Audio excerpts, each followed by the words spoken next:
Hello everyone, I am Akash Gaur. Welcome back to आपका अपना Indian medical lecture menstrual cycle complete and at physio discuss करेंगे। पूरी menstrual cycle आपको समझाने वाला हूँ हिंदी भाषा में।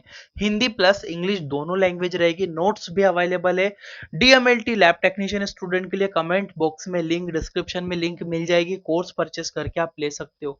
स्टार्ट करते हैं मेंस्ट्रुअल साइकिल, जिसे हिंदी में हम मासिक धर्म, रजोधर्म या फिर पीरियड्स आप जिसे कहते हो। क्लियर है? Menstrual cycle the occurs always alternatively every month। Simple बात है कि मासिक धर्म जो कि हर महीने विपरीत कार्य करता है। विपरीत कार्य मतलब क्या होता है? सिंपल बात है, फीमेल के अंदर दो ओवरी होती है, राइट साइड, लेफ्ट साइड। क्या होता है? राइट साइड वाली ओवरी एक मंथ बनाएगी अंडा। जब वो एक बन के निकलेगा, मेंस्ट्रुएशन होगा, बंद हो जाएगा। दूसरे महीने फिर ये वाली ओवरी बनाएगी। फिर ये दोनों एक साथ में कभी भी नहीं बनाती, हमेशा अल्टरनेटिवली फंक्शन करती है। इस महीने ये बनाएगी तो अगले महीने ये बनाएगी। इस तरह से अल्टरनेटिवली फंक्शन फीमेल के अंदर चलते रहते हैं। Menstrual cycle basically start 12 to 15 year age. Basically कब स्टार्ट होते हैं? 12 से 15 साल। किसी किसी को थोड़ा जल्दी भी हो जाते हैं और किसी किसी को थोड़ा सा लेट भी हो सकते हैं, बट डेफिनेटली 12 से 15 साल के बीच में मेंस्ट्रुएशन जो होता है स्टार्ट हो जाता है। मासिक धर्म 12 से 15 साल की उम्र में महिला में स्टार्ट हो जाता है। दो शब्द को समझ लीजिए, मैं हमेशा बोलता हूं आपको। एक होता है मीनार्च, एक होता है मीनोपस। क्या मतलब होता है? Menarche means starting of menstrual cycle 12 to 15 year, यानी कि मीनार्च का अर्थ होता है कि जब मासिक धर्म 12 से 15 साल की उम्र में प्रारंभ हुआ है।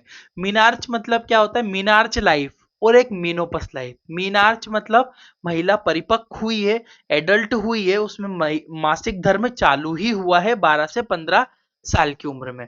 फिर वो चलता है लंबे समय तक, मीनार्च लंबे समय तक, जब तक कि उसका मेंस्ट्रुएशन आना बंद ना हो जाए, जब तक वो वयस्क ना हो जाए, फिर आगे चल के बुजुर्ग ना हो जाए, उसे कहते हैं menopause. Stop the menstrual cycle 45 to 50 year, मतलब एक महिला में लगभग 45 से 50 साल के बीच में मीनोपस हो जाता है। मीनोपस मतलब, मीनोपस का मतलब होता है मासिक धर्म बंद हो जाना।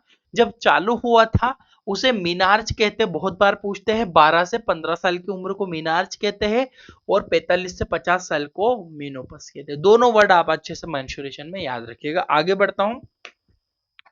हार्मोन इन्वॉल्व, यही आपको समझना है। यहाँ पे आप एक बार देख लो, इसमें आपको हॉर्मोन्स की इन्वॉल्वमेंट बहुत जरूरी है समझना।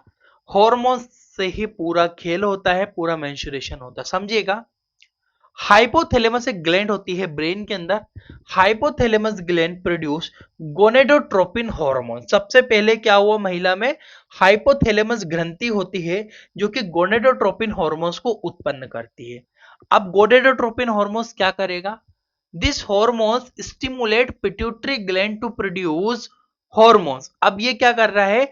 जो गोनेडोट्रोपिन हॉर्मोन्स निकल कहां से रहा है? हाइपोथैलेमस से निकल रहा है। हाइपोथैलेमस मैसेज दे रहा है गोनेडोट्रोपिन, गोनेडोट्रोपिन जा रहा है हमारे ब्रेन के कौन से वाले भाग में? पिट्यूटरी ग्रंथि के पास। वो पिट्यूटरी ग्रंथि को बोल रहा है हॉर्मोन्स उत्पन्न करने के लिए।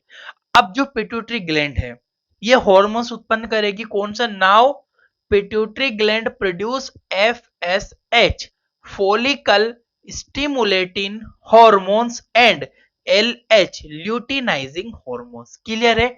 सबसे पहले फिर से एक्सप्लेन करता हूं। अच्छे से ये पॉइंट आप माइंड में बिठा लोगे ना, आपको डाउट नहीं रहेगा। हॉर्मोन्स की इन्वॉल्वमेंट समझना है, कैसे महिला में मासिक धर्म होता है। ठीक है? सबसे पहले हमारे ब्रेन के अंदर हाइपोथैलेमस एक ग्रंथि होती है। हाइपोथैलेमस ग्रंथि एक गोनेडोट्रोपिन नामक हार्मोन्स को उत्पन्न करती है। ये गोनेडोट्रोपिन हार्मोन्स पिट्यूटरी ग्रंथि के दरवाजे पर जाएगा, गेट को बजाएगा। गेट बजेगा, गेट खुलेगा तो निकल के कौन आएगा? Stimulating FSH, follicle stimulating hormones. Follicle stimulating hormones के साथ में ल्यूटेनाइजिंग हॉर्मोन्स भी उत्पन्न करेगा। ये क्या करेगा? अब this hormones stimulate ovary to produce oestrogen and progesterone. Follicle stimulating कहां से आया? दिमाग से आया, महिला की ओवरी के अंदर। ओवरी के अंदर आने के बाद ओवरी को, गेट को बजाएगा। ओवरी को क्या प्रोड्यूस करने के लिए बोलेगा?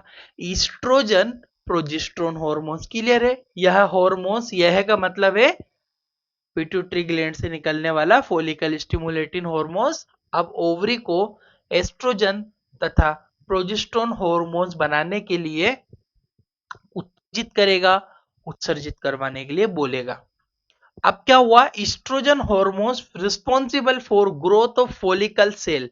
अब महिला की ओवरीज के अंदर फॉलिकल सेल होती है जो कि बड़ी होके एग बनती है। महिला के अंदर क्या बनना है, ओव्यूलेशन करना है, अंडा बनाना है।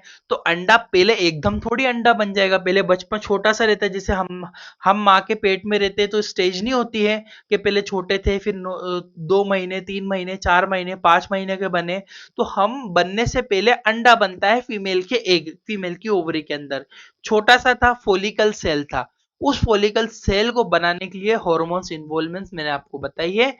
ये फॉलिकल सेल जो होती है आगे चल के डेवलप होती है और मैच्योरेशन। क्लियर है? फिर से एक बार मैं आपको हार्मोन समझा देता हूं। सबसे पहले गोनेडोट्रोपिन हार्मोन्स उत्पन्न हुआ हाइपोथैलेमस से, वो गया पिट्यूटरी ग्रंथि के पास। पिट्यूटरी ग्रंथि ने एफएसएच फॉलिकल स्टिमुलेटिन और ल्यूटेनाइजिंग हार्मोन्स बनाया। ये फॉलिकल स्टिमुलेटिन हार्मोन्स ओवरी के पास जाएगा, ओवरीज के अंदर जाएगा और ईस्ट्रोजन और प्रोजेस्टेरोन बनवाएगा। ईस्ट्रोजन प्रोजेस्टेरोन क्या करेगा, ओवरी के अंदर फॉलिकल सेल को स्टिमुलेट करेगा, फिर फॉलिकल सेल बड़ी होगी और बड़ी होगी और एक बनेगी और महिला के अंदर मैच्योरेशन होगा। क्लियर है? फेजेस ऑफ मेंस्ट्रुअल साइकिल, कुछ चरण होते हैं मेंस्ट्रुअल साइकिल के। कैसे? On the basis of ovarian and uterine changes के हिसाब से क्या क्या होता है। सबसे पहले मेंस्ट्रुअल फेज होता है, महिला में ब्लीडिंग का टाइम होता है मेंस्ट्रुअल फेज, जो कि 0 से 5 डे तक, 0 से 1 तारीख से 5 दिन तक कंटिन्यूसली चलता है। वो डिपेंड करता है किस महिला का कब मेंस्ट्रुएशन हो रहा है। क्लियर है? तो 0 से 5 दिन का होता है मेंस्ट्रुअल फेज। उसके बाद जो स्टार्ट होता है फोलिकुलर फेज, 5 से 14 दिनों तक चलता है फोलिकुलर फेज। फोलिकुलर फेज के बाद आता है ओव्यूलेशन फेज, 14 से 15 दिनों तक चलता है। एक होता है ल्यूटियल फेज जो कि 15 से 28 दिन तक चलता है। उसके बाद फिर से मेंस्ट्रुएशन आ जाता है, फिर ये पूरे फेज चलेंगे। ऐसे कंप्लीटली एक साइकिल यहाँ पे ऐसी कंटिन्यूसली साइकिल चलती रहती है। क्लियर है? समझ में आया आपको? एक्चुअल में फेजेस कितने हैं, मेंस्ट्रुएशन होगा 0 से 5 दिन तक, फोलिकुलर मतलब फोलिकल डेवलप होगी, फिर से ओव्यूलेशन होगा और फिर से यहाँ पे ल्यूटियल फेज आएगा, फिर डैमेज होगा और ब्लीडिंग होगी, फिर मेंस्ट्रुएशन होगा। क्लियर है? सबसे पहले मेंस्ट्रुअल फेज को पढ़ते हैं। It is bleeding time that is occurs 1 to 5 day. Menstrual phase क्या होता है, यह रक्तस्राव का समय होता है जो कि महिला में 1 से लगभग 5 दिनों तक ब्लीडिंग होती है। बेसिकली माना जाता है किसी को 2 दिन 3 दिन में भी फिनिश हो जाता है वो।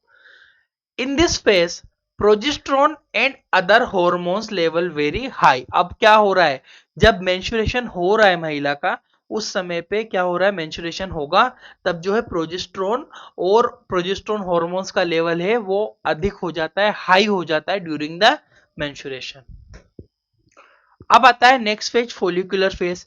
फोलिकुलर फेज जो होता है, this phase start after 5 day and occurs 14 day. होता क्या है कि 5 दिनों से चालू होकर लगभग 14 दिनों तक ये फेज आपका कंटिन्यूसली चलता है ना। 5 दिन से स्टार्ट हो और 14 दिन तक कंटिन्यूसली चलता है। This is developing phase of follicle cell in ovary, यानी कि यह चरण ओवरी के अंदर फोलिकल विकसित होती है। अब इसमें एक्चुअल में हो क्या रहा है, जो फोलिकल सेल है वो धीरे धीरे डेवलप होती रहती है फीमेल के अंदर। इन this phase FSH and LH यानी कि follicle stimulating hormones, luteinising hormones और एस्ट्रोजन हार्मोन्स का लेवल बहुत ज्यादा हाई होता है। किस समय में, फोलिकुलर फेज के समय। फोलिकुलर फेज जगह सबसे पहले क्या हुआ, मेंस्ट्रुअल फेज चला था, मेंस्ट्रुएशन हुआ था 1 से 5 दिन तक। अब 5 दिन के बाद हमारा लगभग 5 दिन से 14 दिन तक चलेगा फोलिकुलर फेज, जिसमें फोलिकल आपकी डेवलप हो गई, डेवलपिंग फेज है मैंने लिखा है। और इस समय में एफएसएच, एलएच और एस्ट्रोजन हार्मोन्स का लेवल बहुत ज्यादा अधिक होता है। आगे बढ़ता हूं तीसरे फेज के ऊपर, ओव्यूलेशन फेज। ओव्यूलेशन फेज में क्या हो रहा है, this phase take place after 14 days. 14 दिनों के बाद आपका जो है ओव्यूलेशन फेज आता है। इन दिस फेज इस फेज में क्या हो रहा है, ovum is release from follicle cell. इस फेज में ओवम जो कि अंडा है, एग है, रिलीज होता है फोलिकल से। क्लियर है? In this phase LH luteinising hormones level very high. इस समय में एलएच यानी कि जो ल्यूटेनाइजिंग हॉर्मोन्स का लेवल है बहुत ज्यादा अधिक रहता है। क्लियर है? ओवुलेशन फेज भी समझ में आया कि भैया 14 दिनों के बाद चालू होगा। इस समय में ओवम जो होता है फोलिकल सेल से रिलीज हो जाता है, अंडा जो है उसके शेप से रिलीज हो जाता है। luteal phase, luteal in this it is this is secreting phase, it is occurs 15 to 8। ये secreting प्रोडक्शन का दिन होता है, 15 से 28 दिनों तक कंटिन्यूसली ये चलता है। इस समय में in this phase estrogen level very high, इस समय में आपके ईस्ट्रोजन का लेवल बहुत ज्यादा अधिक हो जाता है। क्लियर है? अब यहाँ पे आपको चारों फेज समझ में आए।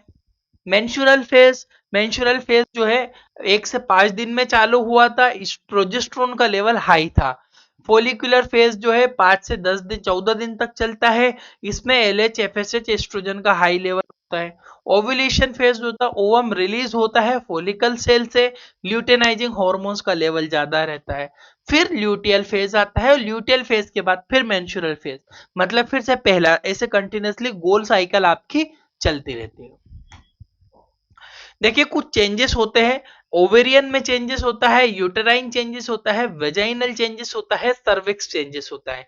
ये 4 प्रकार के चेंजेस है जो कि महिला के मासिक धर्म के समय होंगे।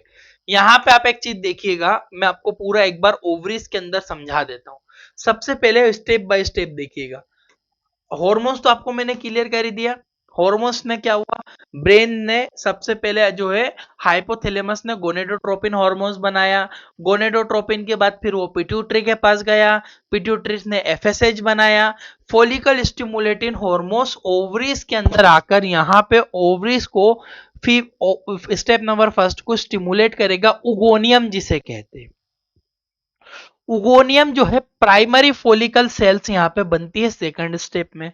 प्राइमरी फोलिकल सेल आगे चल के layer of follicle, layer of follicle मतलब यहाँ पे आपकी जो कोशी इसके ऊपर फोलिकल के ऊपर बहुत सारी लेयर परतें चढ़ जाती हैं। परत चढ़ने के बाद ग्रोथ ऑफ प्राइमरी अब ये प्राइमरी फोलिकल सेल की ग्रोथ होगी, थोड़ी बड़ी होती है चौथे नंबर पे। बड़ी होकर ये सेकेंडरी प्राइमरी ओसाइड बनती है। सेकेंडरी प्राइमरी ओसाइड आगे चल के डैमेज करती है, डैमेज करके निकलता है अंडा और ब्लीडिंग होती है फीमेल के अंदर और यहाँ पे मेंस्ट्रुएशन होता है। क्लियर है? ये बेसिक से मैंने स्टेप्स आपको मेंस्ट्रुअल साइकिल में आपको समझाई है, डिटेल्स आप समझिएगा।